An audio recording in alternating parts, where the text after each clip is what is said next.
पिछले कुछ दिनों से सोशल मीडिया देख रहे हैं या न्यूज़ को फॉलो कर रहे हैं तो एक सवाल बार बार सामने आ रहा होगा, यूजीसी का नियम आखिर है क्या, कि जिससे इतना बवाल मच गया, बात इतनी बढ़ गई कि hashtag UGC roll back trend करने लगा। मामला सुप्रीम कोर्ट तक पहुंच गया और बरेली के सिटी मजिस्ट्रेट अलंकार अग्निहोत्री ने विरोध में इस्तीफा तक दे दिया। अब जरा पीछे चलते हैं और पूरे मामले को आसान भाषा में समझते हैं। नमस्कार, मैं श्वेता आपका स्वागत करती हूँ द इंडिया मूव्स पर। सोचिए जरा, अगर किसी कॉलेज या यूनिवर्सिटी में पढ़ते पढ़ते आपको अचानक एहसास हो कि आपकी एक शिकायत, एक आरोप या एक बयान किसी का पूरा करियर बदल सकता है और उसी डर या विरोध में कोई प्रशासनिक अधिकारी अपनी नौकरी तक छोड़ दे, तो समझ लीजिए मामला कितना संवेदनशील और बड़ा है। कुछ ऐसा ही माहौल इस वक्त यूजीसी के नए नियम promotion of equity in higher education institution regulations 2026 को लेकर बना हुआ है।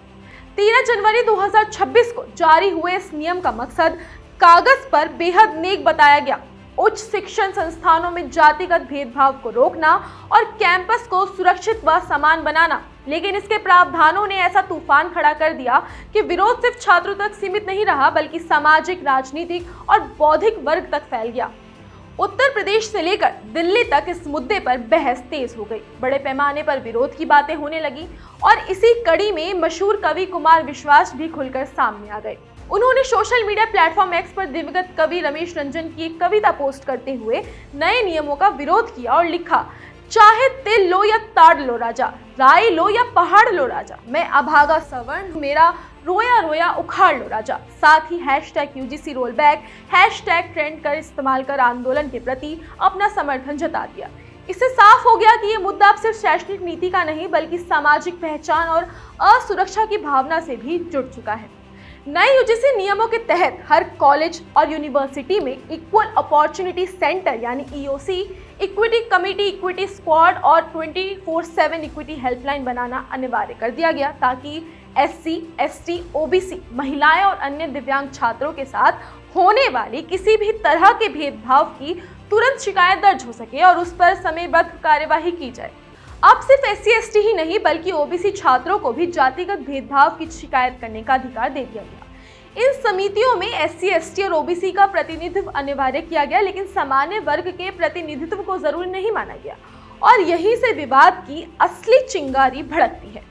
विरोध कर रहे छात्रों और समूहों का कहना है कि ये व्यवस्था एक तरफा है, क्योंकि पुराने नियमों में झूठी शिकायत करने पर कार्यवाही का स्पष्ट प्रावधान था, जबकि नए नियम में ऐसा कोई साफ उल्लेख नहीं है। उनका तर्क है कि ये धारणा बनती है कि भेदभाव करने वाला हमेशा सामान्य वर्ग का ही होगा और बाकी हमेशा पीड़ित, जो ना तो व्यवहारिक है और ना ही न्याय संगत। इसी डर की वजह से छात्र कह रहे हैं कि बिना पुख्ता सबूत के भी किसी पर आरोप लग सकता है, जिससे उसकी पढ़ाई, मानसिक स्वास्थ्य और भविष्य पर गहरा असर पड़ सकता है। इसी बीच इस नियम को सुप्रीम कोर्ट में चुनौती देते हुए एक जनहित याचिका यानी PIL भी दायर की गई है, जिसमें खास तौर पर सेक्शन 3C को असंवैधानिक बताया गया है। याचिका में कहा गया कि ये प्रावधान समानता, अभिव्यक्ति की स्वतंत्रता और व्यक्तिगत आज़ादी जैसे मौलिक अधिकारों का उल्लंघन करता है और यूजीसी एक्ट 1956 के खिलाफ है। दूसरी तरफ यूजीसी अपने फैसले पर कायम है। आयोग का कहना है कि ये नियम अचानक नहीं बनाए गए, बल्कि बीते कुछ संवेदनशील मामलों और सुप्रीम कोर्ट की टिप्पणियों के बाद लाए गए हैं। यूजीसी के मुताबिक 2020 से 2025 के बीच जातिगत भेदभाव से जुड़ी शिकायतों में 100% से ज्यादा की बढ़ोतरी हुई है और बिना सख्त कानूनी रूप से बाध्यकारी निगरानी व्यवस्था के कैंपस में समान और सुरक्षित माहौल बन ही नहीं सकता। इसीलिए अब ये नियम सिर्फ सलाह नहीं, बल्कि कानून लागू होंगे और पालन न करने पर संस्थानों की मान्यता रद्द होने या फंडिंग रोकने तक की कार्यवाही हो सकती है। समर्थक इसे ऐतिहासिक और जरूरी कदम बता रहे हैं, तो विरोधी इसे अत्यधिक नियंत्रण और दुरुपयोग की आशंका से जोड़कर देख रहे हैं। यूजीसी का नया नियम आज एक बड़े सवाल के बीच खड़ा है। क्या ये सच में शिक्षा संस्थानों को ज्यादा सुरक्षित और समान बनाएगा, या फिर सही संतुलन और सुरक्षा प्रावधानों के बिना ये डर, अविश्वास और नया विवाद पैदा करेगा? जवाब शायद नियम के इरादे में नहीं, बल्कि उसके अमल, पारदर्शिता और संभावित सुधार में छिपा है।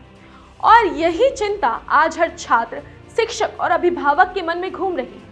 आखिरकार सवाल यही है कि ये नियम सच में बराबरी और सुरक्षा की दिशा में एक जरूरी कदम है या फिर इनमें मौजूद खामियां नई असमानताओं को जन्म दे सकती है। अगर संतुलन और पारदर्शिता नहीं रखी गई तो नियम भले ही सही हो, असर देश की शिक्षा व्यवस्था पर उल्टा पड़ सकता है। नीतियां समाज को जोड़ने के लिए बनती है, तोड़ने के लिए नहीं। यही कसौटी नियमों पर भी लागू होगी। अब देखना यह है कि सुधार और संवाद से ये नियम देश की प्रगति को मजबूत करेंगे या नई बहस को जन्म देंगे। क्या सच में इन नियमों की हमें और हमारे समाज को जरूरत है? क्या ये नियम, ये कहानी सत्ता की कुर्सी की है? क्या सरकार वोट बैंक को साधने में जुटी है? आपको क्या लगता है? हमें कमेंट्स कर जरूर बताएं।